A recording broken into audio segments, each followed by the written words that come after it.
Mga siraulo talaga kayo! Kayo na nga lang dalawang magkapatid, lagi pa kayo nag-aaway. Wala ba kayong pagmamahal sa isa't isa? Lagi nyo na lang pinapasakit ang ulo ko.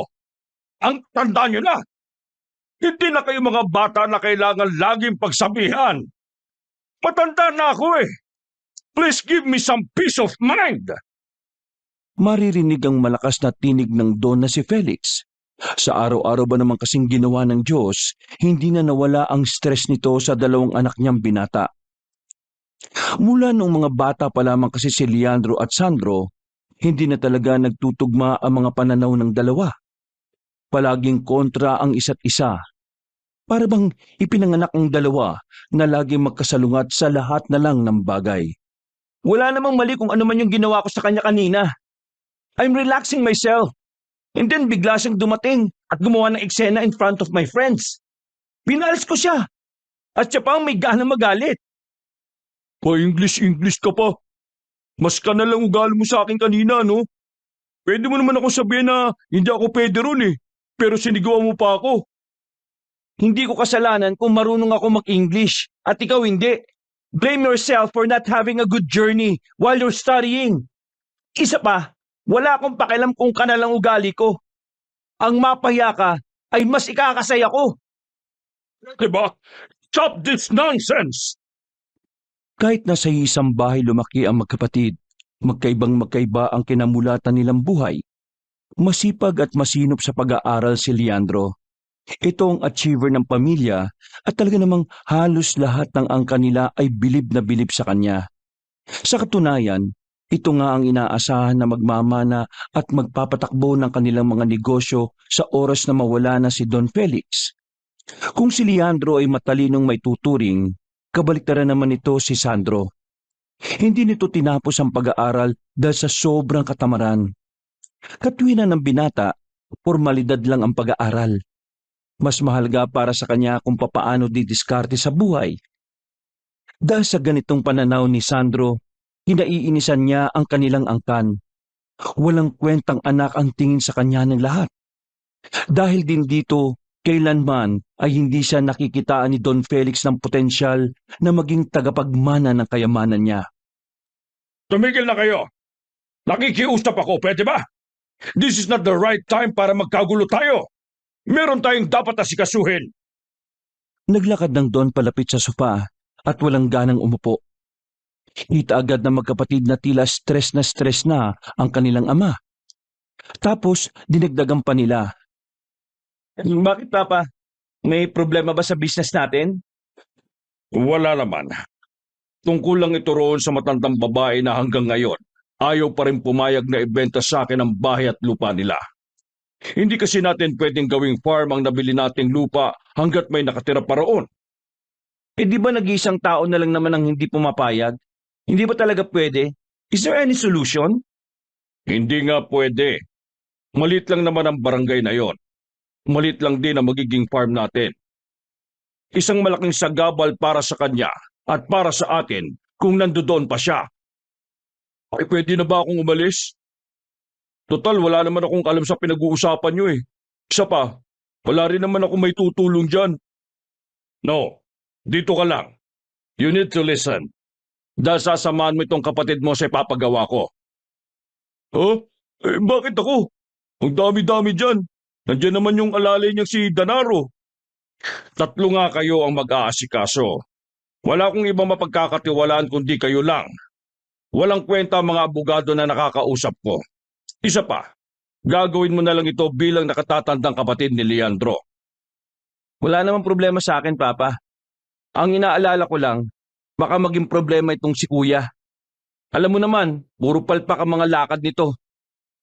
Well, kayo na ang bahalang dumiskarte. Kapag hindi kayo nagtagumpay, pareho kayong sablay para sa akin. Mamayang gabi, bumalik kayo sa baryong yon. Kausapin niyo muli ang matandang babae. Gawin niyo ng mapayapa ang pangungumbinsi sa kanya. Kilala niyo ako. Ayaw na ayaw ko ng bayolente. Tumango-tango na lamang si Leandro, habang ang kanyang kuya naman ay tila hindi gusto ang gustong ipagawa sa kanila ng ama. Matapos ang pag-uusap na yon, ay sabay na rin silang lumabas ng sala. Kung gusto mong matuwa sa'yo si Papa, magtinu ka para mapapayag na natin yung matanda. Tumingin na masama si Sandro sa kanya. Parang malapit na siya nitong suntukin. Kung wala lang ang mga bodyguard sa gilid-gilid, ay baka matagal nang bumulagta si Leandro. Sa kanilang dalawa, si Sandro ay may mabatong katawan. Batak na batak kasi ang katawan nito dahil sa lihim na pagsa-sideline bilang kargador sa bayan. Naglakad ako mag-isa. Kakausapin ko na mag-isa matanda. Di ko kailangan sumama sa'yo, no? You have no choice, kuya. Hindi ka kilala na matanda. Baka isipin lang niya na masamang loob ka dahil sa itsura mong yan. Kailangan mo sumama sa akin para malaman niya na ipinadala tayo ni Papa. Nilalait mo ba ako? Be matured enough, kuya. Hindi panlalait ang pagsasabi ng totoo. So fix yourself. Napapailing na lamang na pumunta sa garahe ang binatang si Leandro. Kalmado lang siya nang pumasok na siya sa sasakyan na kanina pa naghihintay sa kanya. Sa driver's seat ay naroon ang kanyang alalay na si Danaro. Mukhang nag-away na naman kayo ni Sandro ah. Kumusta? Sinong tumaob? Sa tagal na ni Danaro sa pagiging personal bodyguard ni Leandro, alam na rin ito kung ano ang timpla ng magkapatid sa isa't isa. Kung minsan pa nga, si Danaro ang taga-awat sa tuwing magsusuntukan ng dalawa. Tamang sagutan lang. Hindi ko na rin naman papatulan eh. Mas magmumukha lang ako mababaw kung sasakyan ko yung pagiging squatter niya. Hindi kaya ikaw ang harsh sa kanya kaya ganyan yung pakikitungo niya sa'yo? What? La, ang sabi ko, saan ba punta natin? Pumunta tayo ron sa baryo na nabili ni Papa. Anong gagawin natin doon? Gusto ko lang munang makita yung matandang babae na ayaw pa rin pumayag na bilhin ng lupa niya. Ah, okay. Copy. Maingat na pinaandar ni Danaro ang sasakyan palabas ng mansyon. Nakita pa nilang naglalakad sa gilid ng kalsada ang kuya ni Leandro ng si Sandro. Hindi na kasi yun natutulog sa mansyon. Dumadalaw-dalaw lang yun doon dahil may sarili tong bahay na pinamana ng kanilang namayapang ina.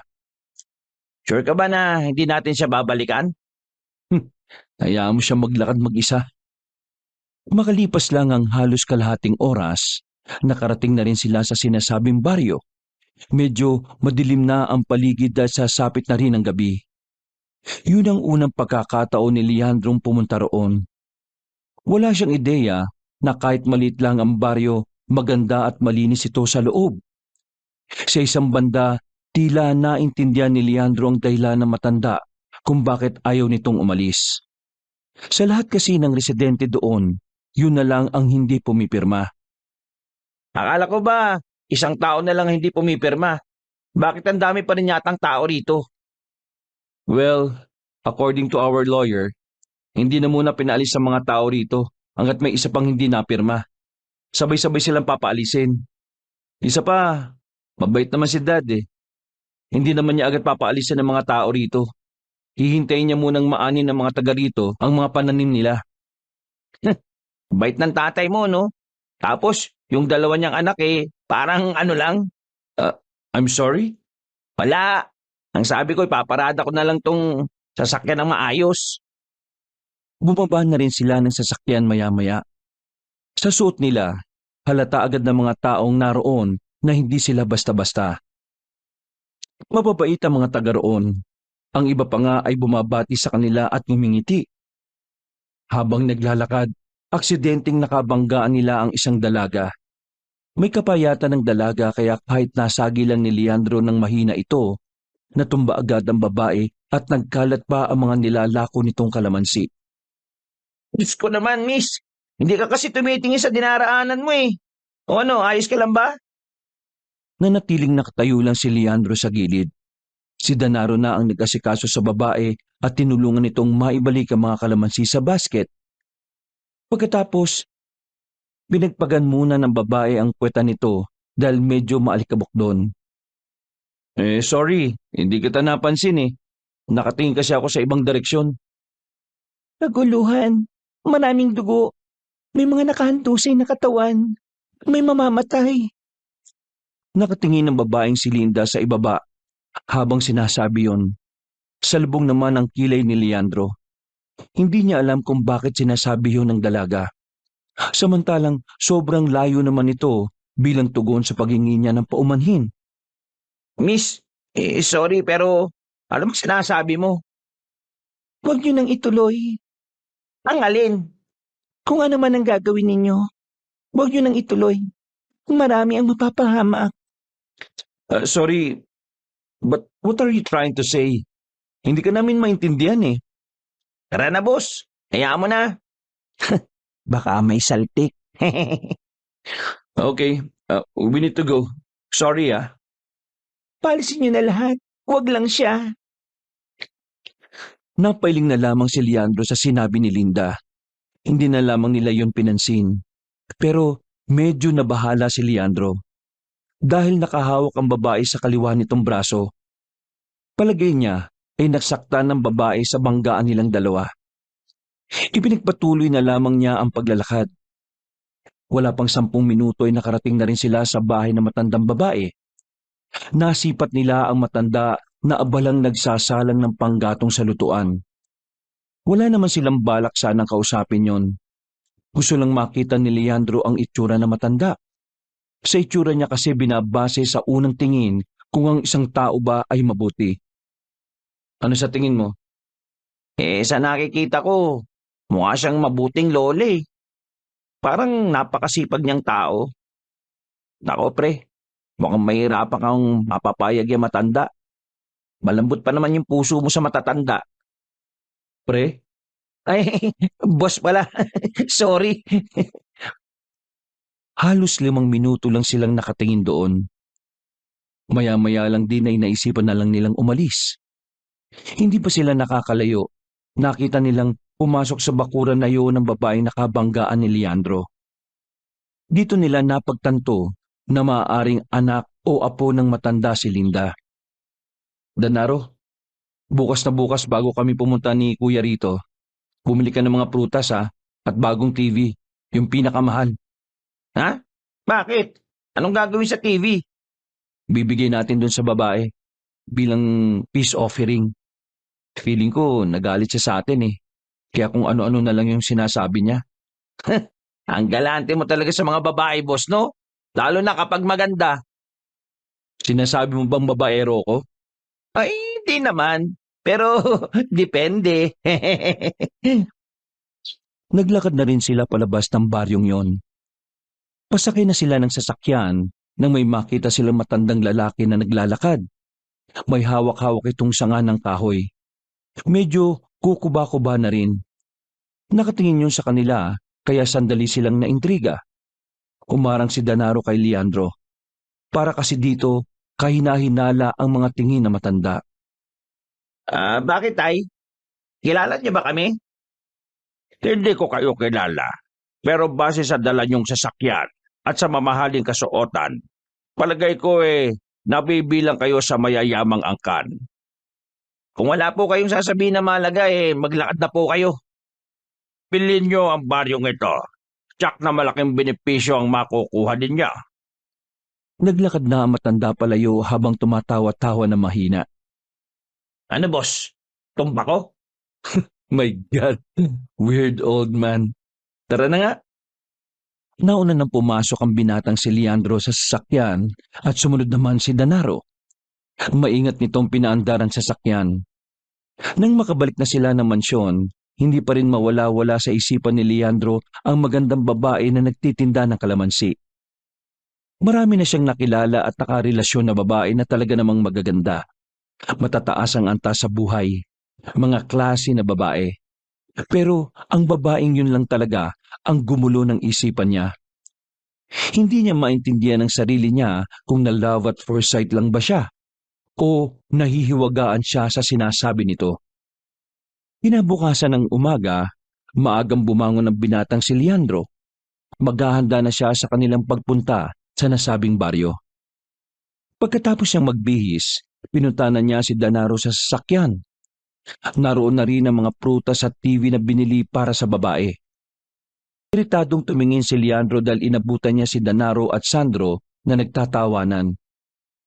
Close kayo? Para kasi ako sa lahat. Kahit sino, nakakasundo ko.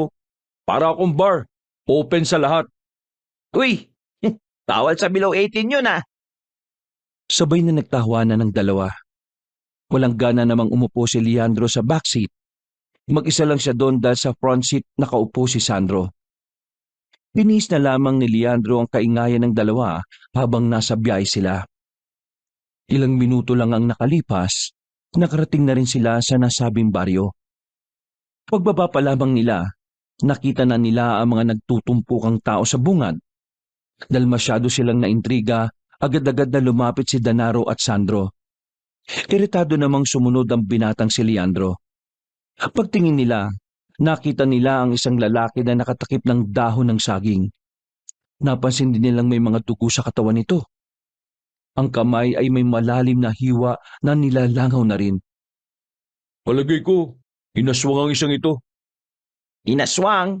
Seryoso ka ba? Bakit? May alam ba kayo sa aswang? Yan ang napapala mo sa pag-alis mo sa mansyon eh. Puro katanghan na lang yung natututunan mo sa lansangan. Can't believe na may kuya akong katulad mo. Hoy, kung ikukumpara mo yung utak nating dalawa, mas lamang ako sa'yo. Marami ka lang alam sa negosyo, pero sa tunay na buhay, nga ka. Baka nga hindi ka marunong magsaing gamit lang ang panggatong na kahoy eh. Bakit ako magsasaing gamit ng panggatong? We have stove, an automatic stove, or rice cooker. Di ba? Asa ka sa automatic. Sanay ka napapadali lagi buhay mo eh. Kaya tingnan mo itsura mo. Mukha kang batang iyakin na kapag nasagi sa muka eh, iiyak agad at magsasampa ng kaso. Hindi na lamang nagsalita pa si Leandro. Ayaw na niya kasing bumaba pa sa level ng pag-uugali ng kanyang kuya. Pinagpatuloy na lamang nila ang paglalakad. Narating nila ang bahay na matanda na sa kanilang pagkakaalam, Dangdang ang pangalan. Wala silang sinayang na pagkakataon. Kinuusap agad nila yon pagkapwesto nila sa tapat. Nagtataka ang mata na matanda habang nakatingin sa kanila at sa kanilang mga dala. Magandang araw sa inyo. Ano ang may tutulong ko sa inyo? Sumenya si Leandro kay Danaro. Agad namang nakuha nito ang naisabihin ng binata. Magandang araw po sa inyo, Nay. Maaari po ba kayong makausap tungkol sa lupa? Pinadala ba kayo rito ni Don Felix? Opo, pinadala kami rito. Gusto lang po sana namin makipag-usap na maayos. Huwag po kayo mag-alala, hindi po namin kayo po puwersahin. Magkaroon po sana tayo ng mapayapang usapan. Tumango-tango ang matanda. Pinagbuksan sila nito ng gate nangyari sa kawayan. Pinapasok sila sa loob at saka pinaupo sa mahabang katre. Doon ay nakita nila ang magandang babae na si Linda sa kabilang katre. Tahimik lang itong nagtatahi at tila hindi man lang sila nito nakikita. Siya ang apo ko, si Linda. Inilapag ni Danaro ang mga prutas at ang TV na flat screen na hindi naman kalakihan. Hindi yun ang pinakamahal na TV. Dinekwat lang talaga nito ang sobrang pera. Nasaan ba mga yan? Galing po kami rito kahapon. Aksidente kong nakabanggaan si Linda. Natapon sa lapag yung mga daladala niya mga kalamansi eh. Kaya bilang pagbawi at paghingi na rin ng paumanhin, bumili po ako ng pang peace offering. Itong TV para kay Linda. Opo, para po sa kanya yan. Iho, bulag ang apo ko. Hindi rin niya yan mapapanooran. Biglang natameme si Leandro. Nagkakatinginan pa silang dalawa ni Danaro. Hindi nila alam kung ano ang sasabihin. Parang gusto na lamang magpakain sa lupa ng dalawa sa sobrang hiya. Mabuti na lang ay marunong kumambyo si Sandro. Ayos lang naman po kung hindi siya nakakita. Maririnig pa rin naman niya yung palabas eh. Sa panahon ngayon, mahalagang magkaroon ng TV. Maraming nangyayari sa lipunan na dapat ay nalalaman din ng katulad ng apo ninyo. Tumango-tango ang matanda at tila napasang-ayon na lang din ito kay Sandro. Samantala, nakaramdam naman ng kaunting inggit si Leandro. Hindi niya naisip ang bagay na sinabi ng kanyang kuya. Maya-maya pa, sinimulan na rin nila ang pakikipag-usap na matanda. Kagaya ng sinasabi nito sa mga nauna ng nakipagnegosasyon, hindi pa rin ito pumapayag na umalis sa bahay o lupain na yon. Alam niyo mga iho, pwede ko naman ibenta ang bahay at lupang ito. Pero ang pakiusap ko lang, sana'y huwag niyo akong paalisin dito. Hindi ako maaaring umalis sa lugar na ito eh. Bakit po ba? Ano po bang meron at bakit ayaw niyo po itong alisan? Kaguluhan. Sabay-sabay silang napatingin sa dalagang si Linda. Tumayo na ito at nakakapit sa dingding habang naglalakad palapit sa kanila. Si Lola Dangdang lang ang nakakapigil sa maaaring pagsiklap ng kaguluhan. Kapag nawala siya rito, maraming mapapahamak. Sandali lang. Ano bang meron? Para sa kaalaman nyo, ang aking apo ay may kakayahang makakita ng mga pangyayari na mangyayari pa lamang. Nung mga sandaling yun, dito na naisip ni Leandro na baka totoo nga ang sinasabi ng dalaga sa kanila. Bigla niyang naisip ang bangkay ng lalaki na nakita nila sa bungad. At sa hindi maipaliwanag na dahilan, tila nakaramdam ng kaba si Leandro. Nakakita siya ng hinaharap? Sandali. Miss, totoo ba yung sinasabi mo sa amin kagabi?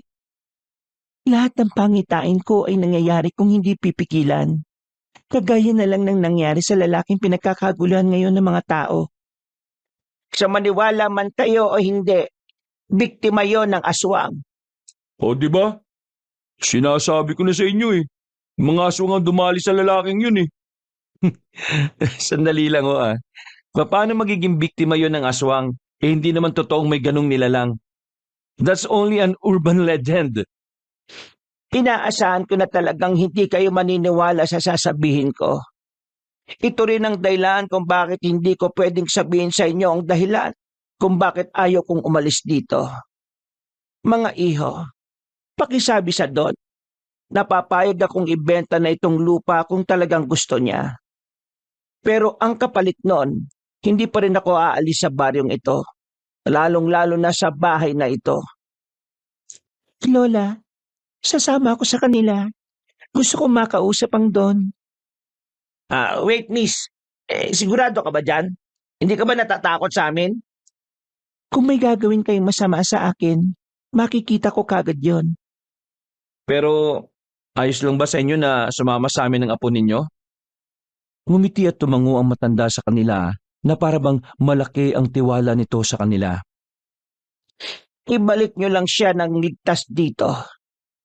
Bago sumapit ang tanghali, umalis na rin sila roon para magbalik ng mansyon. Si Sandro ang nag-alalay sa dalaga. Sa hindi naman maalamang dahilan, tila nainggit si Leandro kaya inagaw niya ang kamay ng babae. Huwag niyong sabihin na pareho kayong may gusto sa babaeng ito. Bago sila umalis, biglang naalala ng babaeng bulag ang basket nitong maraming laman na kalamansi. Yung tinda kong kalamansi, baka kung pwede pakibalikan. Miss, hindi ka naman magtitinda ng kalamansi eh. Ang sabi mo, ako na lang ang kukuha. Hintayin niyo lang ako rito. Napasimangot na lamang si Leandro nang magbida-bida na naman ang kanyang kuya. Lumipas lang ang ilang minuto at nakabalik na rin si Sandro. Bumiyahin na rin sila agad bago pa sila abutan ng mainit na tirik ng araw. Pagkarating nila sa mansyon, nagtataka ang mga tao roon kung bakit may daladala silang babae. Sa sala, napatayo ang Don nang makitang tila nag-aagawan si Leandro at Sandro sa pag-alalay sa dalagang si Linda. Teka. What's the meaning of this? Who is she? Leandro? Sandro? Sino ang babaeng yan? Apo po siya na matandang ayaw umalis sa lupa nila. Nandito siya para kausapin kayo. Kausapin ako? Magandang tanghali po sa inyo, Don Felix. Narito po ako para kausapin kayo tungkol sa panganib na maaaring mangyari. Nagtataka man ang Don ay pinaupo na rin niya ito sa sofa. Nagulat si Don Felix nang biglang hawakan ng dalaga ang kanyang kamay. According to her grandma, may kakayahan siyang makakita ng mga bagay na mangyayari pa lang. Kaya niya ring makita ang ilang parte ng hinaharap ng isang tao. Tameme ang Don sa narinig. Maya-maya lang ay binitiwan na rin ng dalaga ang kamay ng matandang lalaki. Huminga ng malalim si Linda at tumarap sa mukha ng Don na para itong nakakakita. Don Felix, nakita ko kayo. Umiiyak kayo dahil sa pagkamatay ng malapit niyong kaibigan. At dahil sa pagkamatay nila, mamadalin mong kunin ang baryo para gawing farm. Pero dahil sa desisyon na ginawa mo, ay maraming mapapahamak, maraming mamamatay. Alam mo, Iha, hindi ako naniniwala sa mga hula-hula. Hindi ito hula. At mas lalong hindi ko ito sinasabi sa inyo para lang itigil nyo ang gusto niyong pagpapaalis kay Lola. Kapag hindi nyo hinayaan ang lola ko, mabubuhay ang aswang na matagal nang nahihimlay. Maghahari ang aswang at malalagay sa alanganin ang buhay ng mga tao. Magsasalita pa sana si Don Felix nang biglang dumating ang sekretarya nito. Daladala nito ang cellphone at sinabing may tumatawag. Nang sagutin niyo ng Don, ay nabitiwan nito ang cellphone. Nanlalaki ang mga matang nakatingin kay Linda. What happened, Papa? Papa, ayos lang ba kayo? Ang kaibigan ko, si Don Paterno, patay na! Nagulat silang lahat ang sabihin niyo ni Don Felix. Pare-pareho nilang napagtanto na mabilis na nangyari ang kasasabi pa lang ni Linda. Sa puntong yon, nawala na sila ng dahilan para hindi paniwalaan ng dalaga. Makalipas ang ilang sandali ay umalis na muna si Don Felix para puntahan ang kaibigan nito. Hapon na ito nakabalik at inabutan pa nito sina Linda sa sala. At dahil sa pangambang baka totoo nga ang mga nakikita ni Linda, nakagawa na ito ng desisyon. Masama ang kutob ko sa maaaring mangyari. Kaya naman, nagdesisyon ako na payagan na ang pananatili na matanda doon sa bahay. Pero sa isang kondisyon. Ano pong kondisyon? Para sa kondisyon na gusto mangyari ng Don, pinuntahan nila ang matandang si Dangdang sa bahay nito. Nabigla pa ang matandang babae nang biglang dumating si Don Felix doon. Pero kalaunan ay kumalma na rin si Dangdang nang ipaliwanag ni Linda ang kanilang mga napag-usapan. Gusto niyong malaman kung bakit ayaw kong umalis dito? Tanong na matandang babae nang sabihin na ng Don ang kanyang kondisyon. Sa totoo lang, hindi naman lingid sa akin ang mga nilalang na aswang. Matagal nang sinasabi sa akin yan ng kaibigan kong si Paterno. Kaya ngayon, gusto ko lang malaman kung may kinalaman ba talaga ang lihim mo sa mga aswang. Bilang kanyang kaibigan, gusto kong malaman kung may tutulong ba ito para mabigyan ng hustisya ang kamatayan ng kaibigan ko. Sandaling hindi nagsalita si Aling Dangdang. Tila nagdadalawang isip itong sabihin ang tunay na dahilan kung bakit hindi niya magawang iwan ang bahay na yon. Ginagawa na namin ang part namin para mapabuti ang negosasyon na ito. Kaya sana gawin niyo rin ang sa inyo. Isipin niyo na lang po na oras na malaman na rin namin ang tunay niyong dahilan. May mga makakatulong na rin sa inyo para protektahan yan. Ipangako niyo sa akin na kahit na anong mangyari ay wala kayong pagsasabihan nito. Tumayo ang matandang babae. Tumenyas lang ito na sumunod sa kanya. Dinala sila nito sa isa pang maliit na silid na halos iisang papag lang ang kakasya roon. Nasa ilalim ng papagdaya ng sagot sa mga tanong na nasa isipan ninyo. Tinulungan nila si Aling Dangdang na iangat ang papag. Tinanggal din nila ang nakatakip na mga kumot sa sahig. At doon nakita nila ang tila hukay. Sa hukay na yon ay merong isang malaking garapon. Sa loob naman ng garapon ay merong isang bagay na nangingitim na halos kasing laki lang ng manggang kalabaw. Ano po ang bagay na yan? Yan ang puso ng isang malakas na aswang. Kapag umalis ako sa bahay na ito, wala nang magri-ritual dyan. Yung ritual po ba yan na ginagawa niyo para hindi makalapit dyan yung mga aswang na magtatangkang kunin yan? Tama ka, iho. Pero isa rin sa dahilan ay para hindi na muli yang tumibok. Nagsasagawa ka ng isang ritual? Anong klaseng tao ka ba? Isa akong mangkukulam. Sa sinabing yun na matandang babae ay bumakas ang kaba sa mukha nilang apat. Tila natakot sila na baka anumang oras ay kulamin sila ni Aling Dangdang. Huwag kayo mag-alala. Hindi mangkukulam si Lola ng tao. Tanging mga aswang lang ang kaya niyang kulamin. Ang pagiging mangkukulam niya rin ang dahilan kung bakit walang aswang ang nagtatangkang makalapit dito. Ito ang dahilan kung bakit ayaw mong iwan itong bahay na ito? Matagal ko na itong binabantayan. Dalaga pa lang ako ay ginagawa ko na ito. Ang sabi ng mga magulang ko noon, sa oras na makuha yan ng mga aswang at kinain nila, kakaibang kalakasan ng tataglayin ng katawan nila. Mawalang galang na po ano? Pero bakit hindi na lang po natin sunugin yung puso na yan para wala na silang gustong kunin sa inyo? Hindi nasusunog ang puso ng aswang. Hindi rin yan pwedeng pukpukin. Para lamang yang goma. Ang tanging paraan lang para mawala na ang pusong yan ay saksakin niya ng punyal na pagmamayari ng pinakamalakas na albularyo. Saan naman po natin makukuha yung punyal na yun? Hindi ko rin alam. Kaya nga habang wala pang punyal, ginagawa kong lahat para walang makakuha ng pusong ito. Diyos mio, hindi pa rin ako makapaniwala na nangyayari ang lahat ng ito. Miss, pwede mo bang alamin kung ano yung mangyayari sa inaharap? Hindi ko nagagawa palagi ang kakayahan ko.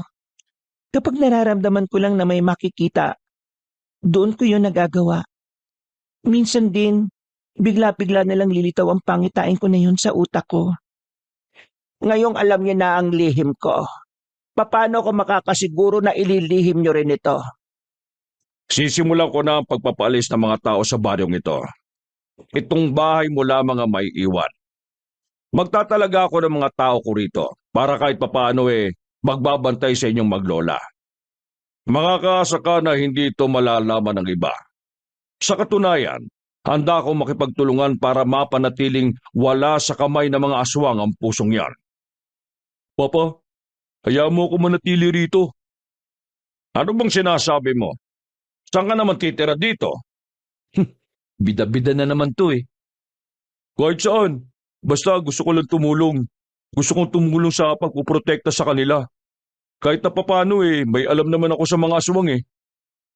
O sige, bahala ka sa buhay mo. Ako rin, gusto ko rin manatili rito. At ano naman ang pumasok sa utak mo, Aber? Alam mo naman nakatuwang kita sa mga negosyo natin. Gusto ko rin protektahan si Linda. Nagkatinginan si Aling Dangdang at Don Felix. Tila batid na ng dalawang matanda kung ano ang nangyayari. Hindi mo kakayanin ng buhay sa ganito. Ang mabuti pa, bumalik ka na lang sa mansyon. Baka kagating ka lang ng lamok dito Magsampa ka na ng kaso Anong tingin mo sa akin, mahina? Oo, ganun nga. Mahina? Baka ikaw mahina. Natatakot kang may kakumpetensya ka. Kakumpetensya? Bakit? Naglalaban ba kayo para kay Linda? Biglang nanahimik ang magkapatid. Matalimang tingin nila kay Danaro. Habang si Don Felix at Aling Dangdang naman ay tahimik lang. Ay, sorry. Hindi na ako magsasalita. Sabi ko nga Naputol na ang usapan na yun nang pumayag na si Don Felix na manatili roon si Leandro. Napapailing na lamang din si Sandro dahil hanggang doon ayaw na ayaw pa rin ni Leandro na nalalamangan. Kagaya ng napag-usapan, pinaalis na ni Don Felix sa mga taong nakatira sa baryo maliban na lang sa maglola. Hindi naman na naggalit ang mga residente dahil inilipat sila sa mas ligtas at mas maayos na lugar. Malayo sa maaring panganib na idudulot ng aswang. Samantala, unang gabi ng pananatili ni Leandro at Sandro sa bahay nila Linda, parehong hindi makatulog ang magkapatid. Nasa sahig lang kasi sila noon. Walang kahit na anong electric fan o aircon. Umusok ka nga ron. Ang luwag-luwag dun Tapos susuluin mo tong kumot? Bakit ka pa kasi nagbida-bida rito Ako na lang sana ang nagpaiwan dito, total. Ako naman ang sanay sa buhay na mahirap. Tsaka sa ating dalawa, ako naman ang kaya magprotekta sa kanila. Inis na bumangon si Leandro. Isinuko na nito ang kumot na ilang oras na nitong ipinaglalaban. Ang daldal mo. Bad trip. Oh, saan ka pupunta? Wala kang pakialam dun. Padabog na lumabas si Leandro at wala na itong pakialam kung makagawa ito ng ingay. Pinuntahan niya sa bakuran ng sasakyan nilang nakaparada sa gilid. Kinutok-katok niya ang bintana at agad naman itong nagbukas. Oh, bakit ka ba nanggigising? Sarap-sarap ng tulog ko rito eh. Oo nga, ang sarap-sarap na ng tulog mo kasi naka-aircon ka rito. Inis na pumasok ng sasakyan ng binatang si Leandro. Nakahinga na siya ng maayos dahil sa wakas, makakaranas na rin siya ng aircon. Akala ko ba gagawin mong lahat para kay Linda? Oo, gagawin ko lahat para sa kanya. Pero hindi kasama yung gabing ito. Dahil bukas na bukas din, pakakabitan ko ng aircon yung bahay nila. Gusto mo pa talaga si Linda? O baka ayaw mo lang na nakikitang mas nauungusan ka ng kapatid mo? Hindi kaagad nakapagsalita ang binatang si Leandro. Batid niya kasing pareho naman yun ng dahilan kaya siya nakakaganon. Sinubukan na lamang nilang dalawa na matulog noong mga sandaling yon. Ang kaso nga lang, dakong 3:00 ng madaling araw, nagising silang dalawa dahil sa malakas na kalabog na kanilang naramdaman. Tila may sumampa sa itaas ng sasakyan. Ha? Ano yun? Kita mo pareho tayong natutulog eh. Malamang hindi ko rin alam. Napapadala sa pagsagot mo sa akin ng pabalang ah. You want me to fire you? Ay, sorry. Akala ko kasi tropa time tayo eh. Teka sandali. Titingnan ko sa labas. Kukusot-kusot pa ng mata ang lalaking si Danaro. Lumabas siya ng sasakyan at tiningnan ng itaas ng sasakyan. Wala naman siyang nakita. Pero pagtingin niya sa harapan ng sasakyan, nakakita siya ng mahabang gasgas. Parang matulis na bagay na bumaon. Boss, halika tingnan mo to oh. Napilitang lumabas si Leandro. Sa lubong ang kilay niyang tiningnan ng gasgas. Oh, sino naman ang gagawa niyan? Kanina di ba naramdaman natin na umuga yung sasakyan? Kontakin mo nga yung mga tao natin. Nasaan ba yung mga yun? Walang bantay sa tapat eh. Habang nagdadayal ang binatang si Danaro, ay may napansin si Leandro sa parte ng bakuran na madilim. Hindi niya alam kung tama ba ang kanyang nakita. Pero may naaninag siyang imahe ng tao sa likuran ng halaman. Lumapit doon ang binata. Nang 2 metro na lang ang distansya niya, nakita niyang merong taong naroon. Pero mabilis itong umalis. Danaro, sabihan mo ang mga tao natin na may umaaligid na rito. Sakto naman na sinagot na rin ng mga tao nila ang tawag ni Danaro, kaya agad-agad namang tumungo ang mga tao nila sa bakuran. Saan ba kayo nagpupunta? At bakit wala nakabantay rito? Ha? Stupid! Inis na inis si Leandro. Pero pinilit na lamang nitong kumalma dahil nakita nilang gising na sila Linda at Aling Dangdang. Suyurin niyo ang buong area. Danaro, sumama ka sa akin. Hahanapin natin yung nakita ko. Boss, aswang ba yun? Ewan ko. Siguro. Basta, kailangan natin masiguro na walang umaaligid dito. Mabilis na kumalat ang mga tao nila. Si Leandro at Danaro naman ay naghanda na rin. Kinuha nila ang baril sa likuran ng sasakyan. Mga iha, nandito ang mga aswang. Ang mabuti pa, pumasok na lang kayong dalawa rito sa bahay. Total, hindi naman sila makakalapit dito. Sabi ni Aling Dangdang habang nakadungaw sa bintana. Hindi o. Tutulong kami para mapuksa ang mga aswang na yan. Bumalik na po kayo sa tulog. Kami na pong bahala. Hindi na sila nagawang pigilan pa na matanda. Dali-dali na rin silang umalis dala ang mataas na kalibre ng baril. Sa puntong yon, tuwang-tuwa na si Danaro. Dahil sa wakas, magagamit na niya ulit ang kanyang fighting skills. Nararamdaman mo ba yon? Oo, boss. Parang nandito lang siya sa paligid. Ihanda mo bakal mo, boss. Marahan nilang hinanap ang naririnig nilang kaluskos. Magkakasunod na buntong hininga pa ang pinakawala ng dalawa.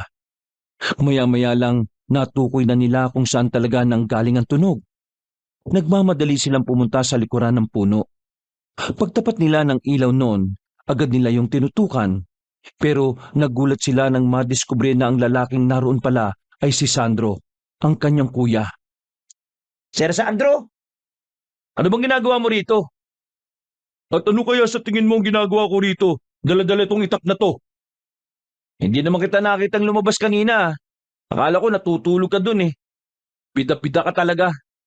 Hoy, ikaw ang bida-bida. Kahit wala kang alam sa aswang, nandito ka. At talagang hindi mo ako mapapansin na lumabas dahil tulog pa kayo. Wala na ako sa bahay nila Linda. Sa madaling sabi, hindi ako natulog. Oh, baka mag-away pa kayo niyan ha. Pero teka, kanina pa nasa labas? Oo, mas nalibot ko na nga itong bado kaysa sa mga tao niyong natutulog lang sa van eh. Lalong nakaramdam ng insecurity ang lalaking si Leandro. Lumalabas kasi na mas maabilidad talaga kaysa sa kanya ang kanyang kuya.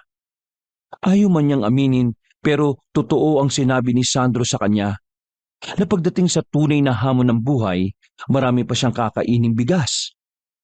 Natigil lang ang kanilang usapan nang may marinig na silang umangil. Sabay-sabay silang umupo sa likuran ng puno. Hindi lang isa, hindi lang dalawa o tatlo, kundi maraming aswang ang naroroon. Noong mga sandaling yon, kalmado lang naman silang tatlo.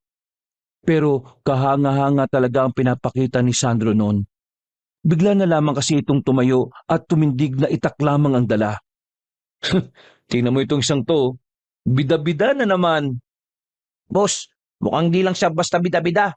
Tingnan mo yung tindigan. Parang sanay na sanay talaga siya sa ganitong sitwasyon eh. You know what? Sa kanya ka na lang kaya magtrabaho. Lagi mo na lang siya pinupuri eh. Maya-maya lang, naramdaman na nilang tila may mga aswang nang nakapalibot sa kanilang kinalalagyan. Pero ganun pa man, hindi man lang dinapuan ng kaduwagan si Sandro. Sa halip, hinamon pa nito ang mga aswang. Kung talaga matapang kayo, bakit hindi kayo lumabas? Nagyayabang pa, iitak lang naman ang hawak, ha? Natameme si Leandro na makita kung papaanong tinaga ni Sandro ang isang aswang na bigla na lamang lumitaw sa likuran nito. Kitang-kita ang pagiging sanay ng lalaki sa pakikipaglaban. Ulang niya. Ano bang ginawa nito ni Kuya sa buhay niya? Hindi na naitago ni Leandro ang kanyang pagkahanga sa kuya niya. Baka gusto niyo akong tulungan. Ano? Napilitang lumabas ang dalawa. Pinagbababaril nila ang mga nakatungtong sa mga puno. Pero dahil mabibilis sa mga yon, ay hindi sila agad nakatama. Idagdag pa na madilim din sa kinalalagyan nila at tanging maliit na flashlight lang ang nagsisilbi nilang liwanag. Kailangan nating umalis sa parting ito. Pumunta tayo sa open area. Mas lamang sila sa ganitong maraming puno na matataguan eh. Nauna nang tumakbo si Sandro. Sumunod naman sila Leandro. Habang tinatahak nila ang daan para maghanap ng open na area, mapapansin niya na parang may sugat sa likuran ng kanyang kuya nang tamaan niyo ng liwanag ng flashlight. Pero ang ipinagtataka niya, parang hindi yun iniinda ng binata. Dito. Ewan ko lang kung di pa natin tamaan ng mga lokong yun. Magkakatalikuran na sila noong mga sandaling yun. Sinundan sila ng aswang doon. At sa pagkakataong ito, kitang-kita na ni Leandro kung ano ang tunay na anyo ng isang aswang. Maging siya, kinilabutan din ng makita yon. Nasaan na ba yung mga tao natin? Mga inutil talaga yung mga yun, oh. Bakit kailangan pa ng mga tauhan? Hindi mo ba kayang sabayan ng mga aswang na yan? Takot lang ako mamatay dahil may halaga pa buhay ko. Eh ikaw, kaya ka matapang kasi wala ka namang walang kwento sa pamilya? Okay, sabi mo eh. Nagkibit balikat na lamang si Sandro. Hindi na siya nito pinatulan. Bagay na ipinagtaka ni Leandro ng mga sandaling yun. Hindi umatake ang mga aswang sa kanila.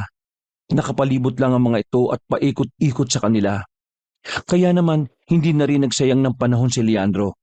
Gusto niyang ipakita sa kanyang kuya na kaya niya rin makapatay ng aswang.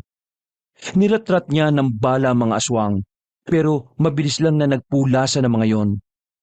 Wala siyang tinamaan ni isa. Pero nang magpaputok na rin si Danaro, meron ng dalawang aswang ang bigla na lang bumulagta. Sa puntong yon, tila ikinagalit ng mga aswang ang nangyari sa kasamahan nila. Sabay-sabay na silang umatake. Habang nagpapaputok ng baril ang dalawa, mano-mano lamang na tinapatan ni Sandro ang mga aswang gamit lamang ang kanyang itak. Nanlaki ang mga mata ni Leandro nang makitang may dalawang aswang ang papalapit sa likuran ng kanyang kuya Sandro. Kaya hindi na niya napigilan ang kanyang sarili. Sa likuran mo! Mabilis na humarap si Sandro at agad na tinaga ang dalawang aswang. Bakit? Concern ka na sa akin oh. Kinabahan na ba ang baby brother ko? Kadiri ka, baby brother na pinagsasabi mo. Nagpatuloy ang labanan. Kalaunan ay napilitan na lang din ng mga aswang na umatras. Habang tumatagal, unti-unti silang nalalagas. 5 aswang na ang napatumba nila. 5 aswang na ang napatumba nila, Leandro. Mabilis na nagsigapangan ng mga aswang palayo roon. Sinubukan nilang habulin ngunit nakapasok na ang mga yon sa kagubatan. Mga boss, wala ba kayong mga sugat? Sir Sandro, may sugat ka sa likuran, no? Wala yan. Nadali lang ako kanina ng aswang nung tulog pa kayo. Sigurado ka bang ayos ka lang? Dumudugo yung likuran mo, oh. Huwag mo kong intindihin. Sanay ako masaktan. Umamin ka nga. Ano bang ginagawa mo sa buhay mo? Bakit? Nagulat ka ba sa mga nakita mo? Ang dami mo talagang dada. Hindi ka na lang sumagot kaagad eh. Kapag nagkaroon ka ng interes sa buhay ko, malalaman mo rin ang sagot sa tanong mo. Tara na, balikan na natin si Linda at Aling Dangdang. Nauna nang naglakad si Sandro sa kanilang dalawa. Napailing na lamang si Leandro dahil sa pagiging pamisteryoso ng kanyang kuya. Pagbalik nila sa bahay na maglola, naabutan nilang naroon ang mga tauhan nila. Inis na pinagbabatukan ni Danaro ang mga yon. Mga inutil, saan ba kayo nagpunta? Bakit kami pa yung nakaharap ng mga aswang? Puntahan niyo ang bangkay ng 5 aswang doon. Talin niyo rito. Yun na yung huling trabaho niyo. Dahil bukas, tanggal na kayo. Parang mga batang nagmamadaling umalis sa mga yon. Samantala, nag-aalala namang lumapit sa kanila ang bulag na si Linda. Ayos lang ba kayo? Hindi ba kayo nasaktan? Kami? Nasaktan? As you can see, ayos lang naman kami. Danaro naman, maging sensitibo ka naman. Kita mong hindi ka nakikita eh. Tapos may as you can see ka pang nalalaman dyan. Ay, pasensya na Linda, ah. Pero ayos lang naman kami. Itong si Sandro lang, may sugat sa likuran. Buti na lang hindi mo nakikita. Kasi kung nakikita mo lang yung sugat niya, baka sobra ka mag-alala. What do you think you're doing? Ako? King! Sandro, halika. Alalayan mo ko sa loob. Ipapagamot natin yan kay Lola yung sugat mo. Inalalayan na ni Sandro ang dalaga. Paghawak ni Linda sa kamay ng lalaki, bigla itong napatigil. May kung anong malungkot na pangitain ang nakita niya. Pero hindi na lamang nito sinabi kay Sandro. Hanip din eh, no? Kinaya makalabas ng mag-isa tapos magpapaalalay papasok sa loob. Ikaw naman kasi boss eh. Ang bagal-bagal mo dumiskarte. Kapag ganun, dapat mabilis ka. Sige ka, baka maunahan ka ng kuya mo. Kita mo naman yung galawan ni Sir Sandro, di ba? Pang veterano. Kaunting-kaunti na lang, hahanap talaga ako ng ibang alalay. Naniningkit ang mga mata ni Leandro na iniwan na lamang ang alalay. Pagpasok niya sa loob, sinimulan na ni Aling Dangdang ang panggagamot sa sugat ni Sandro. Napangawi si Leandro nang makita ang sugat ng kanyang kuya. Inakala niya na simple at maliit na hiwa lang yon. Pero mahaba at medyo malalim pala ang sugat nito. Hindi ko alam kung papaano mo nagagawang harapin ang mga aswang, iho. Pero humahanga ako sa katapangan mo. Mga manunugis lang ang kilala kong kayang labanan ng mga aswang na itaklang ang gamit. Ganun po ba? Naku, maraming salamat po sa papuri ninyo. Pero iho, wag na wag kayong magiging kampante. Hindi pa natin nakakaharap ang mga aswang na higit na malalakas at mabibilis. Hindi ko po inaalis ang posibilidad na yon, Aling Dangdang. Sa katunayan, alam ko rin na may iba't ibang uri ng aswang. Sandro, sabi mo sa akin, ikaw bang lalaki nagligtas sa akin nung munti ka na akong atakin ng mga aswang? Buti naman at naalala mo. Oo, ako yun. Nagkataon lang kasi na papauwi na rin ako noon. Maraming salamat ha. Pasensya ka na't hindi ko kagad nahalata. Kung nakakakita lang sana ako, edi sana. Kung nakakakita ka lang, edi sana alam mong nandito rin ako at nakikita mga kaharutan yung dalawa. Magpagamot ka na lang dyan. At ikaw naman, manood ka na lang. Pwede namang walang landian, di ba? Pasigaw at galit ang pagkakasabi ni Leandro. Hindi na nito napigilan ng selos. Napatingin na lamang sa kanya si Sandro at Aling Dangdang na kapwa nagtataka. Habang si Linda naman ay natameme. Nang mapagtanto ni Leandro na nakakaya nga ang ginawa niya, mabilis siyang lumabas ng bahay na yon at nagmukmok na lamang sa loob ng sasakyan.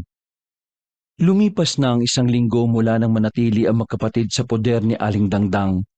Maayos na rin nakakatulog si Leandro sa loob ng bahay ng maglola. Dahil kagaya ng kanyang pinangako, binilan niya ng aircon ng bahay kahit na alam naman niyang maraming butas ang bahay ng matandang babae. Sa mga nakalipas na araw, naging mas komplikado rin ang lahat. Hindi na kasi makahanap ng tauhan si Danaro. Tumatanggi ang mga yon kapag nalalaman na aswang ang kailangang kalabanin. Kaya naman ilang araw at gabi na rin silang hindi mapalagay dahil sa panganib na anumang oras ay maaari nilang maranasan.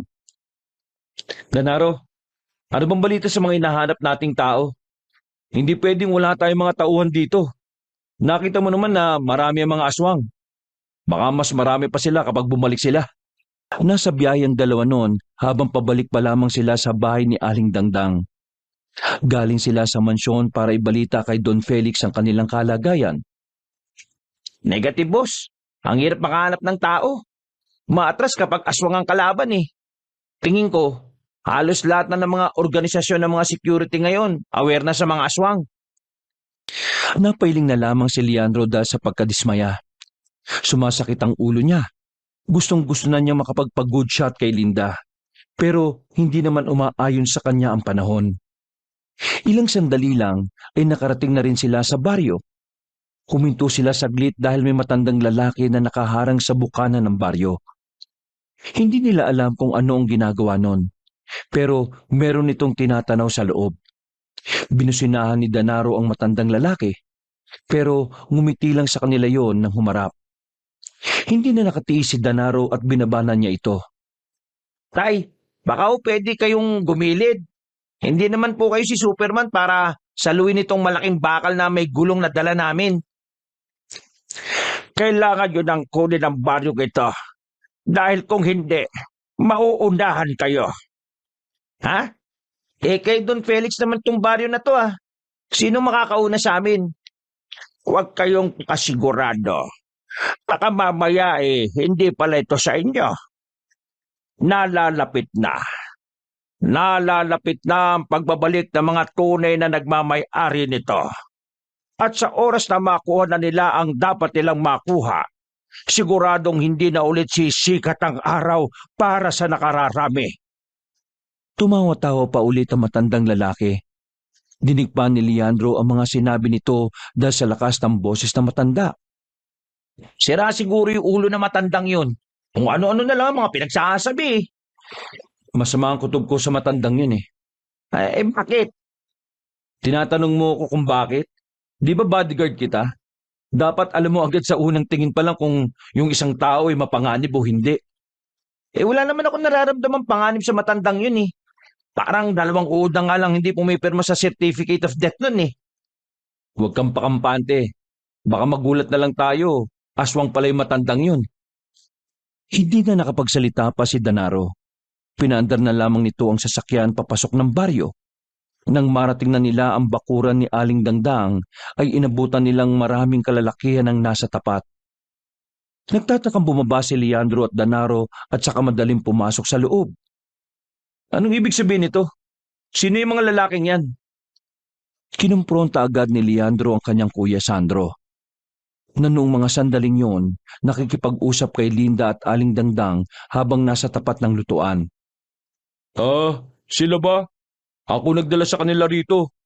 Nalaman ko kasi na nahihirapan pala kayong humanap ng tao. Kaya yan, yung mga kasamahan ko na lang ang dinala ko rito. Mas magagaling pa.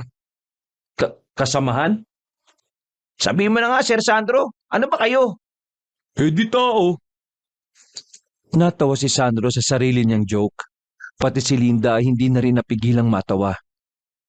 Hindi ako nakikipagbiruan ha. Hindi birong ginagawa natin dito. Uubusin natin ang mga aswang para maitayo na natin ang farm dito. Hindi tayo pwedeng basta-basta kumuha na lang ng mga taong pipitsugin. Hindi sila basta-basta tao lang, no? Ano magagawa ng mga yan? Itak? Lalabanan niyo ang mga aswang gamit ang itak? Ikaw nga nakabaril pero walang nagawa eh. Kaya ano namang problema sa itak? Huwag mo akong subukan, kuya. Hindi na nakatiis si Linda. Pumagitna na ito sa magkapatid. Pero sa hindi inaasahang pangyayari, iba ang nahawakan ng dalaga. Nanlalaki ang mga mata ni Leandro at Sandro nang makita ang kamay ng dalaga sa kanilang harapan. Dali-dali silang dumistansya. Kailangan ko pa palang humarang para lang tumigil kayong dalawa. Paano hindi titigil eh? Hinawakan mo ba naman yung mga ano nila eh? Ano? Tama na ang bangayan yung magkapatid, Leandro. Ang kuya mo ay isang manunugis. Alam niya kung ano ang ginagawa niya. Ang mga taong dinala niya dito ay di hamak na mas eksperyensado sa pakikipaglaban sa mga aswang. Kaya wala kang dapat ipag-alala. Magpasalamat na lamang tayo kahit napapaano. May makakasama na tayo para protektahan ang puso na tinatago natin.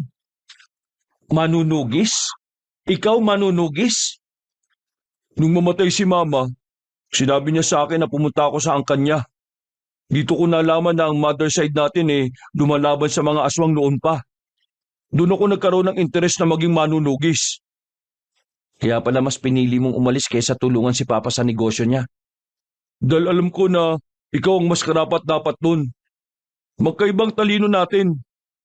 Kaya simula pa lang, Leandro, wala akong plano makipag-agawan sa'yo kung ano man ang mana na maiiwan ni Papa kapag nadedo na siya. Ikaw lang naman itong laging galit eh.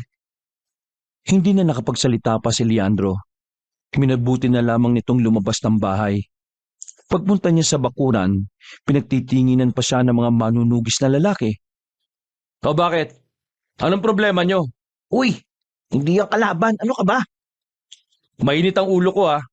Huwag kayong haharang-harang. Saan ka naman pupunta? Uy, Diyan ka lang. Magpapalamig ako ng ulo. Hindi na sumunod si Danaro sa kanya. Naglakad na lamang si Leandro nang hindi niya alam kung saan nga ba talaga siya pupunta. Hinayaan na lang niya kung saan siya dadalhin ng kanya mga paa. Nang mapagtanto niya na masyado na pala siyang malayo, tumigil siya at sandaling sinuyod ang tingin ng paligid. Party pa ba ng baryo to? Nakita niyang nakalabas na pala siya ng bakod. Kaya naman pakiramdam niya ay hindi na rin yung sakop ng baryo na kinalalagyan niya. Babalik na sana siya nang marinig niyang tila may tao sa paligid. Mabilis niyang binunot ang baril na nasa tagiliran. Isang matandang lalaking lumabas mula sa likuran ng halaman. Teka, ikaw yung matandang... kung nga yan, tawagin mo na lang akong Hipolito. At pakisabi na rin kay Dangdang na nakita mo ko, ha? Diyan ka lang. Huminto ka. Ipuputo ko to. Sige ka. Huminto ang matanda. Biglang nawala ang ngiti nito at sumeryoso ang mukha. Sino ka ba? At anong ginagawa mo rito? Magugustuhan mo ba ang sagot sa tanong mo? Sabi mo lang sa akin kung sino ka. Ang dami yung pang pasakali eh. Kaya mo bang iputok yan sa matandang katulad ko? Hindi ka ba dinadapuan ng konsensya sa katawan? Alam kong hindi ka lang basta matanda. Kaya pag lumapit ka pa, hindi ako magdadalawang isip na iputok to sa'yo. Hindi iputok mo! Dahan-dahang lumapit sa kanya matandang si Hipolito. Nang hindi yun tumigil, hindi na nagdalawang isip si Leandro kundi iputok ang baril. Inasinta niya sa mukha ang matanda. Pero laking gulat niya nang bigla yung nakailag. Nakatalon at nakasampa sa puno. Kapag nakuha na namin ang dapat makuha, katapusan nyo lang mga tao! Sinasabi ko na nga ba eh. Isa kang aswang eh. Nagpaputok pa si Leandro. Pero dahil mabilis ang matanda ay hindi niya pa rin yung tinamaan. Umalis na lamang ang matanda at hindi na niya yun hinabol pa. Namalaya na lamang niya na nasa likuran na pala niya si Danaro at Sandro. Boss, ano nangyari? Ayos ka lang? Sino binabaril mo ha? Danaro, yung matanda kanina. Aswang siya. Binaril ko siya pero hindi ko siya tinamaan. Ang bilis niyang lumundag sa punong yan eh oh. Tapos, umalis na rin kaagad. Kailangan itong maalaman ni Aling Dangdang. Tumakbo na paalis si Leandro para ipalam sa matanda ang nangyari. Nang sabihin niya ito kay Aling Dangdang, ay kagad itong napatayo sa kinauupuan. Nanlalaki ang mga mata. Hindi ito makapaniwala sa sinabi ni Leandro. Bakit Aling Dangdang? Sino ba yung Hipolito na yon? Siya ang pinuno ng mga aswang. Akala ko'y namatay na siya sa kulam na ginawa ko noon sa kanya nung nakaraang taon. Hindi ko inaasahan na balik siya. Malakas na aswang si Hipolito. Maraming albularyo ang napatay niya noon. Matanda lang naman yun ah. Kayang-kaya naman na siguro natin yun. Kapag ang isang aswang ay malakas, walang edad-edad. Magkaiba ang lakas ng isang tao matanda sa isang aswang na matanda. Kaya hindi nyo dapat malitin yun. Kung ganon, di abisuan mo na ang mga kasamahan mo na suyuri na ang buong baryo. Yun talaga ang gagawin ko. Danaro, dito ka lang ha. Sasamahan natin sila Linda. Tuluyan ng sumapit ang kinagabihan. Ilang oras nang nakakalat ang mga manunugi sa buong baryo pero wala pa silang namamataan na aswang. Samantala, katatapos lang magluto ni Linda at Leandro ng mga sandaling yon. Sinabihan na ni Leandro si Danaro na tawagin ang mga manunugis para kumain na muna. Hindi ko inakala na masarap ka pala magluto. Kahit wala ka nakikita alam na alam mo pa rin ang gagawin. Paningin lang naman ang nawala sa akin. May panlasa naman ako. Isa pa, tinuruan ako ni Lola noon na magluto. Kaya marunong naman ako. Kung hindi mo mamasamain, pwede ko bang malaman kung paano ka nabulag? Ang kwento sa akin ni Lola noong bata pa ako, may sinira akong bahay ng mga duwende. Nainis sa akin ng mga duwende at tinanggalan nila ako ng paningin. Pati pala yan? Totoo rin? Sandaling bumuntong hininga ang dalaga. Binitiwan nito ang sandok. Leandro, maraming salamat sa pagprotekta mo sa amin. Kung tutuusin, yung lupain lang naman dapat ang inaatupag ninyo rito eh. Pero pati kami, nagiging intindihin nyo pa. Mabait na tao si Papa. Hindi niya hayaan na may mapahamak sa lupain na binili niya. Isa pa, magiging problema din naman namin yung mga aswang na yan kapag naitayo na namin yung farm dito. Leandro, may pagtatapat ako sa iyo pero huwag ka sana mabibigla. At sana, kung ano man ang sasabihin ko, gusto kong kayanin mo. Sa puntong ito, tila kinakabahan na si Leandro. Hindi niya alam pero ang unang pumasok sa utak niya, mababasted na siya kahit na hindi pa naman siya opisyal na nanliligaw. Napalunok siya ng laway. Ilang segundo siyang hindi nakapagsalita. Leandro, nandiyan ka pa ba? Oo, nandito pa ako. Huwag ka nang kumapaka pa, baka iba na naman ang mahawakan mo Sige na, sabihin mo na kung ano yung sasabihin mo. Tatanggapin ko yan at pangako, hindi ako magtatanim ng sama ng loob. Pipilitin ko na lang na maging masaya for you. Because love is like a roses. Ano sinasabi mo? Wala naman itong kinalaman sa ating dalawa Tungkol ito sa kuya mo. Ha? Bakit? Anong meron sa kanya? Leandro, nang mahawakan ko ang kamay ng kuya mo, meron ako nakitang masamang pangitain. Lalong bumilis ang tibok ng puso ni Leandro. Pakiramdam niya ay hindi niya magugustuhan ang maririnig niya. Pero may kung anong parte pa rin ng utak niya na nagsasabing dapat niyang malaman kung ano yon. Nakita ko na napahamak ang kuya mo. Kritikal ang kalagayan niya. Base sa pangitain ko, sa loob ng isang silid siya mamamatay. Yun lang ang nakita ko. Pero Leandro, lahat ng pangitain ko ay pwedeng mapigilan. Ang mga nakikita ko ay mga babala lang na may oras pang iwasan. Noong mga sandaling yun, hindi na napigilan ni Leandro na mapaluha. Buti na lang ay hindi nakakakita si Linda. Ayaw niyang makita ni Linda ang mahinang bersyon ng sarili niya. Mahal naman ni Leandro ang kuya niya, kahit na madalas silang hindi magkasundo.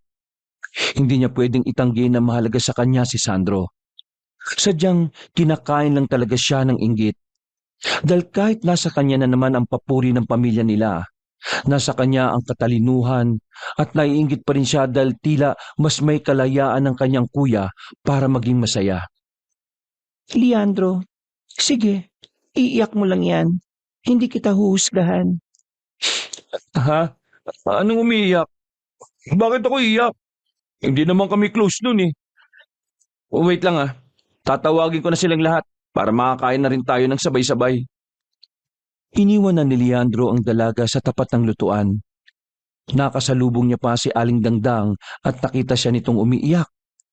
Hiyang-hiya si Leandro noon. Pinigilan na lamang niyang umiyak dahil ayaw niyang ipakita sa kanyang kuya na mahina siya.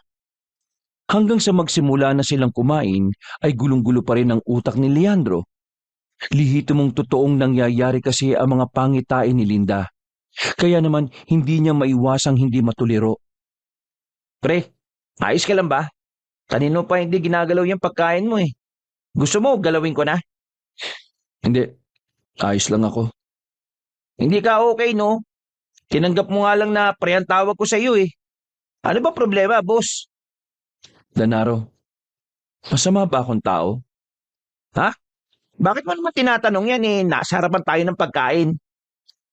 Tumingin pa sila sandali sa kabilang lamesa. Nakita ni Leandro kung gaano kasaya ang kanyang kuya habang kaharap ang mga kasama nitong manunugis. Gusto ko lang malaman kung may karapatan ba akong malungkot. Boss, hindi ka talaga okay, no? Ang kilala kong Leandro hindi marunong magdrama eh. Ngumisi na lamang si Leandro. Nung gabing yon, nanatiling dilat ang mga mata ni Leandro. Hanggat maaari kasi, ayaw niyang mawawala sa paningin niya si Sandro. Kung tutusin, pwede naman niyang ipaalam sa kanyang kuyang tungkol sa pangitain ni Linda. Pero hindi niya alam kung bakit hindi niya kaya. Sigurado dahil lumaki siyang hindi sanay na nagpapakita ng pagmamahal sa ibang tao. Nagdaan pa ang ilang araw, nakakabahala para sa kanila na walang paramdam ang mga aswang. Mas pinalawig na nga rin nila ang pagroronda. Pero kahit kaunting bakas na mga salot na nilalang ay wala naman silang makita. Uy, Leandro, nung nakaraan ko pa napapansin na tingin ka ng tingin sa akin Tapos, sunod ka rin ng sunod. Kung nasan ako, nandun ka rin. Langaw ka ba? Kung nasan ang tae, nandun ka. Nagpakita ng sarkastikong ngiti si Leandro. Sinusundan kita para mabantayan ko yung mga galaw mo. Baka kasi gumagawa ka na naman ng kasisira ko kay Papa eh. Kilala kita, Leandro.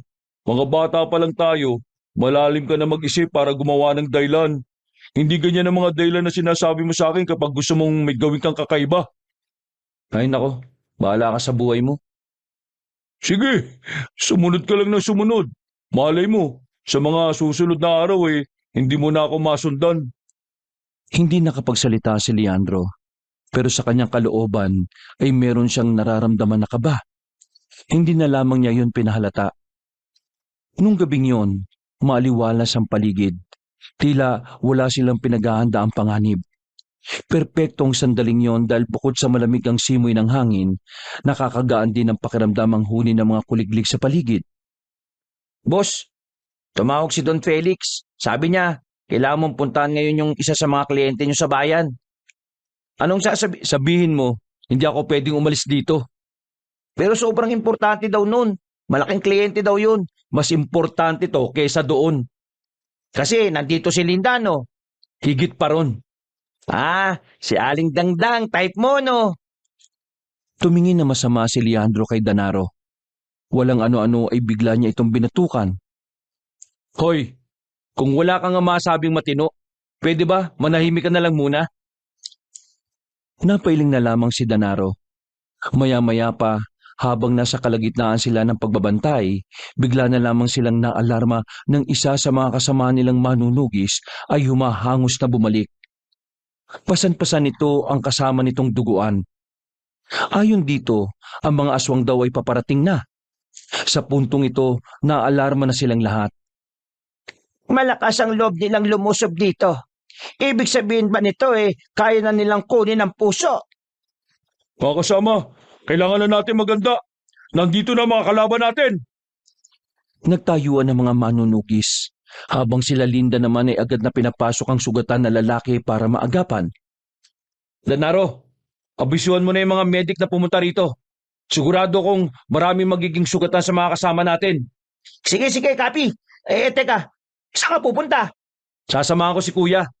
Wow, kuya na ang tawag Hoy, sandali! Hindi na nagpatumpik-tumpik pa si Leandro. Sinundan na niya ang mga manunugis. May mga naiwan namang manunugis na nagbabantay kina Aling Dangdang. Kaya kahit na papaano ay panatag ang loob nilang hindi mapapahamak ang mga yon. Oh, bakit ka nandito? Akala ko ba magbabantay ka kina Linda? Pwede ba?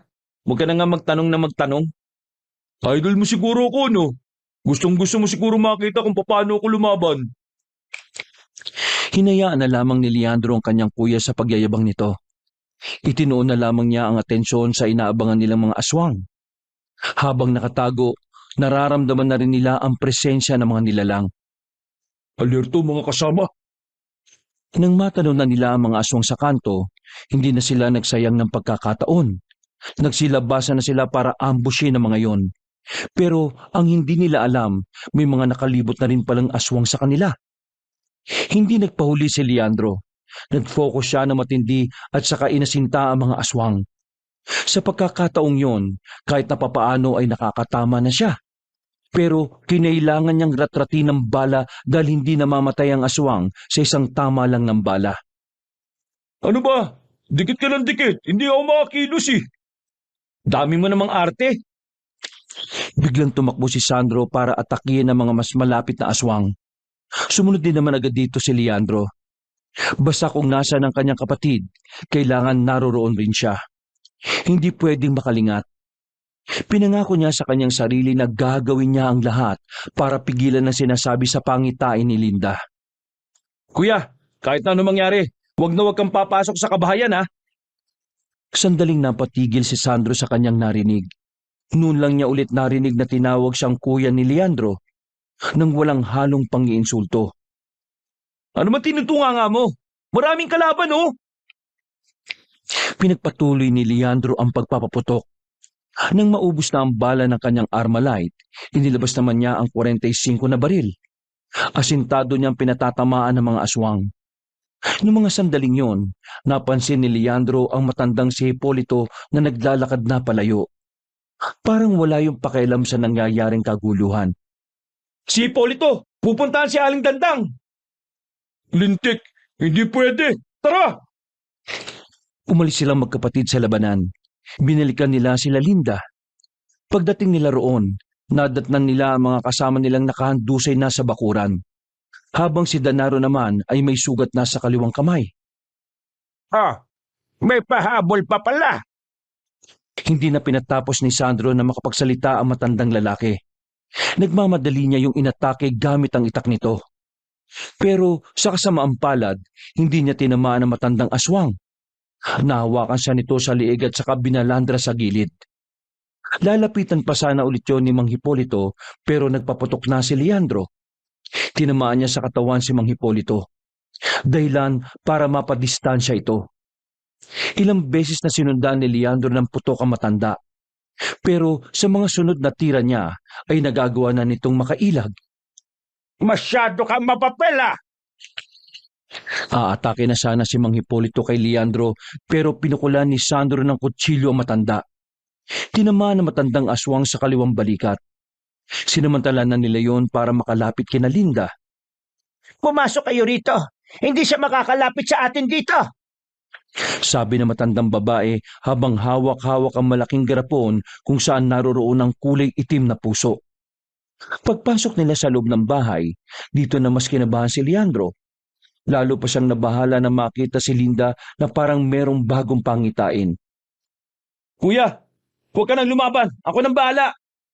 Anong pinagsasabi mo? Hindi mo siya kaya mag-isa. Makinig ka lang sa akin kung ayaw mo mapahamak. Bantay mo na lang sila Aling Dandang. Hindi pwedeng makalapit ang aswang na yan. Lalabas na sana ng pinto ang binata pero laking gulat nila na makapasok na sa bahay na yun si Mang Hipolito.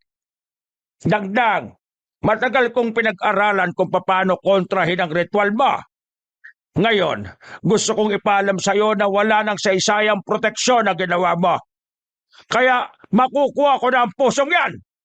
Kung gusto mo mabuhay kayong lahat, ibigay mo na sa akin yan. Manahimik ka! Hindi kayo magtatagumpay sa gusto niyong gawin. Kinutok ulit ni Leandro ang hawak-hawak na baril. Pero pagkalabit niya ng gatilyo ay wala na pala itong bala. Mara siyang hinawakan ng matandang aswang sa kamay. Hinila siya papalapit at saka dinakma sa muka. Ang matandang tila uugod-ugod ay parang lumakas na ang katawan. Binalibag nito si Leandro sa gilid. How dare you hurt my boss? Damn it! Si Denaro naman ang nagpaputok sa matanda. Pero sa kasamaang palad ay nakailag lang ng walang kahirap-hirap si Mang Hipolito. Hinagis lang din ito si Denaro palabas ng bahay. Sige na, ibigay mo na sa akin yan, Dangdang, para wala naman tayong pinagsamahan yan eh. Hindi ko ito ibibigay sa iyo. Mag-aasi kayo na kaliliman kapag napasa kamay nyo na ito. Masyado naman yatang masama ang iniisip mo sa amin. Pero may punto ka naman.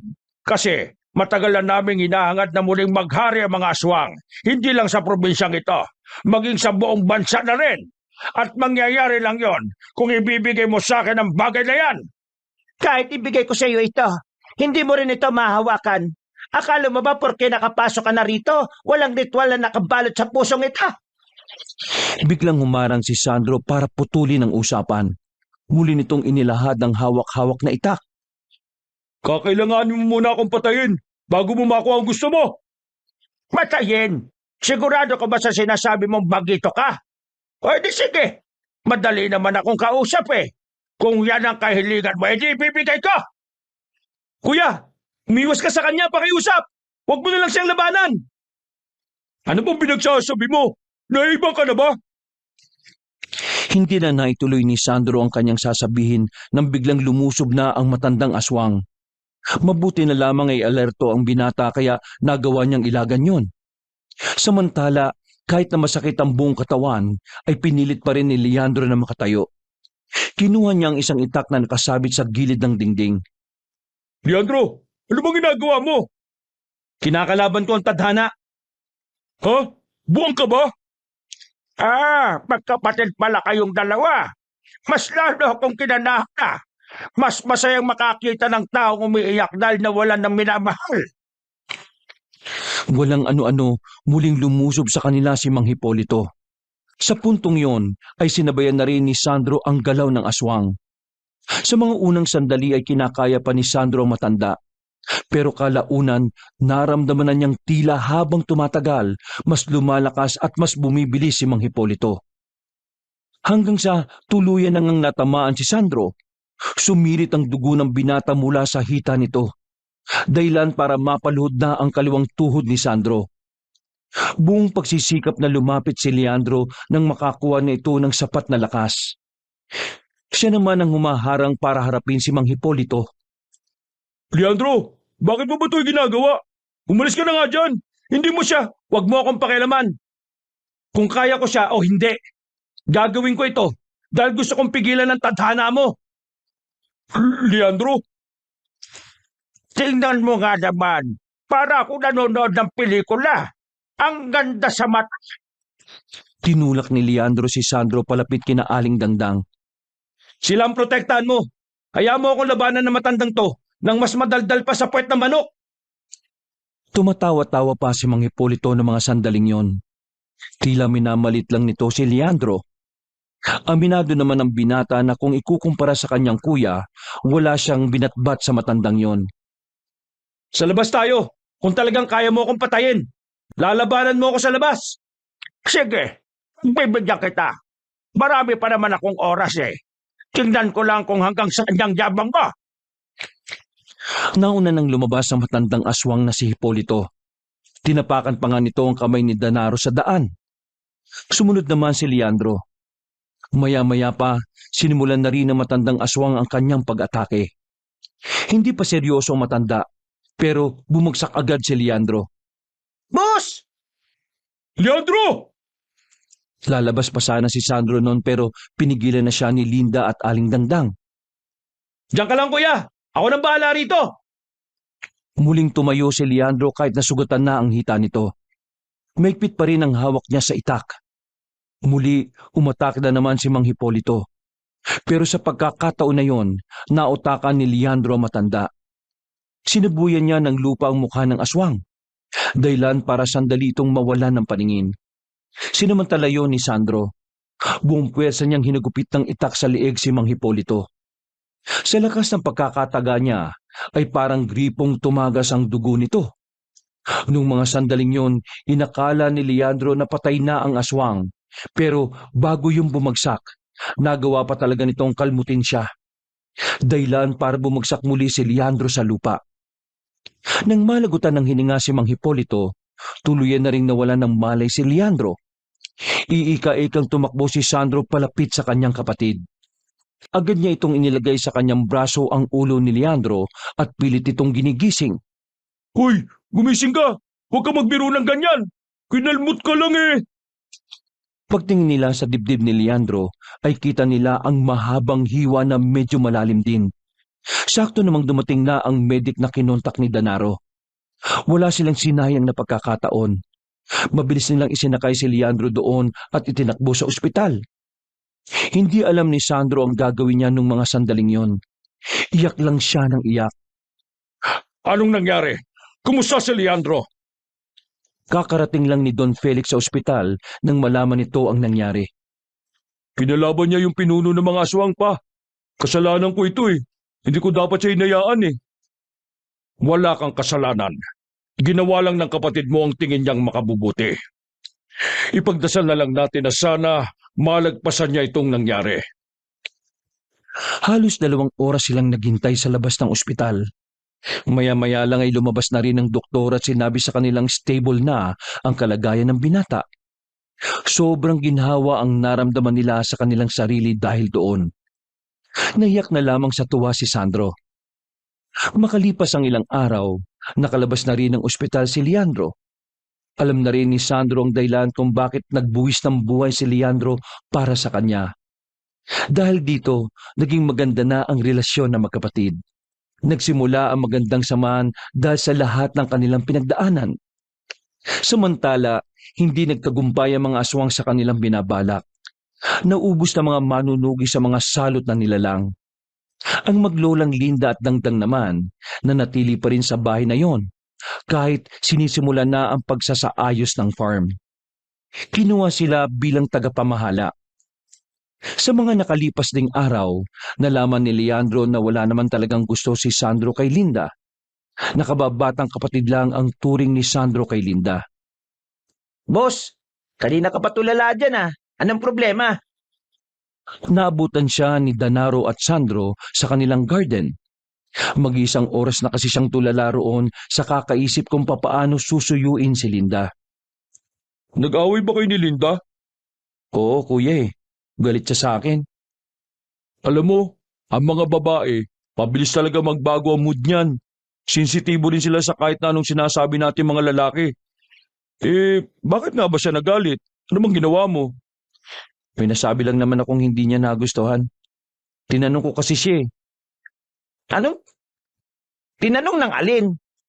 Tinanong ko kasi siya kung meron na rin ba siyang pagtingin sa akin. Ayun, nagtampo, umalis. Loko ka palang kumag eh. Alam mong bulag, tatanungin mo ng ganun. Anong tawag mo sa akin? Sorry sir, sorry boss. Ang mabuti pa, bawiin mo yung sinabi mo. Nagtawanan na lamang sila ng mga sandaling yon. At pagsapit ng gabi, lumarga na rin sila dala ang gitara at bulaklak. Haharanahin nila ang dalaga bilang parte ng panunuyo ni Leandro. Masaya si Leandro kahit na nahihirapan siyang manligaw kay Linda. Hindi kasi basta-bastang babae si Linda para sa kanya. Pero dahil sa suporta na natatanggap niya mula sa mga taong mahal niya sa buhay, pakiramdam ni Leandro ay walang mahirap para sa kanya. Wakas.